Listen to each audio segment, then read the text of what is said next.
আমাদেরকে জিততে দেয় নাই, ভোট দিতে দেয় নাই। এবার আমরা ঠিক করছি আমরা সবাই মিলে ভোট কেন্দ্রে যাবো, নিজের ভোট নিজে দিব এবং এবার আমরা বারজন্তিপুরে জিতাইয়া হল থেকে বাইর করবো। বারজন্তিপুরে জিতছে।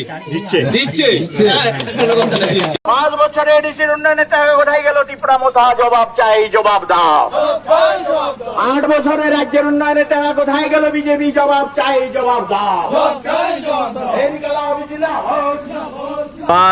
নির্বাচনে বামফ্রন্টের প্রার্থীকে জয়ী করার জন্য মনস্থির করেছেন, কারণ মানুষ তার অভিজ্ঞতায় দেখেছেন। গত 8 বছরে বিজেপি সরকার আমাদের রাজ্যে কাজ করেছে, গত 5 বছর এডিসি এলাকায় তিপ্রামথাও কাজ করেছে। কি বিজেপি কি তিপ্রামথা, তাদের একমাত্র লক্ষ্যই ছিল মানুষের জীবন যন্ত্রণাকে আরও বাড়িয়ে দেওয়া।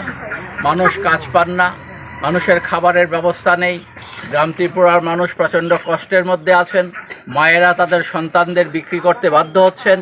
এই যে পরিবেশ পরিস্থিতি, আর অন্যদিকে মানুষের চোখে এটা উঠে আসছে যে বিজেপির লোকেরা এবং তিপ্রামথার লোকেরা তাদের মধ্যে প্রতিযোগিতা হচ্ছে কে কত বেশি লুটপাট করতে পারেন, কে সরকারি টাকা এবং এডিসি প্রশাসনের টাকা কত বেশি দুর্নীতির মধ্য দিয়ে লুটপাট করে নিজেদের সম্পদ বাড়াতে পারেন।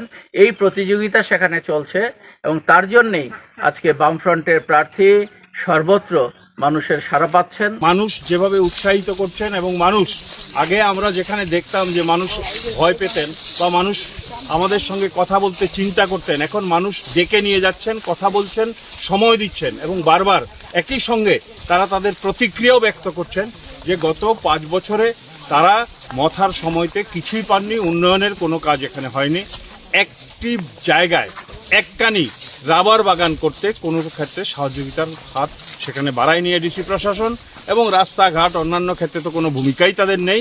এবং একইভাবে আমরা রাজ্য সরকার যে বিজেপি যারা 3 ইঞ্জিনের কথা বলেছিলেন, ডাবল ইঞ্জিনের সঙ্গে 3টে ইঞ্জিন লাগিয়েছেন, কিন্তু মানুষের অভিজ্ঞতা হচ্ছে 3 ইঞ্জিন লাগানোর পর যেখানে বামফ্রন্ট সরকারের সময়তে যাদের পাট্টা আছে তারা 140-50 দিন পর্যন্ত কাজ পেয়েছেন, সে কাজ 30 দিনে নেমে গেছে।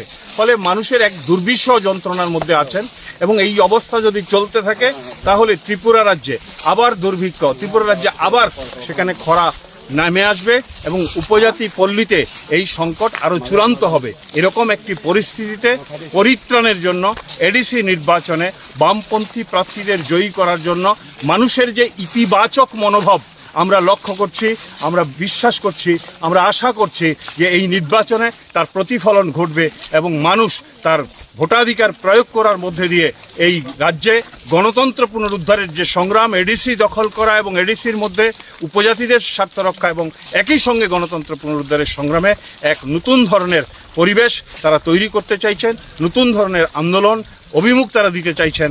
এটা এই অভিজ্ঞতা আমরা সঞ্চয় করেছি এই সময়ের মধ্যে।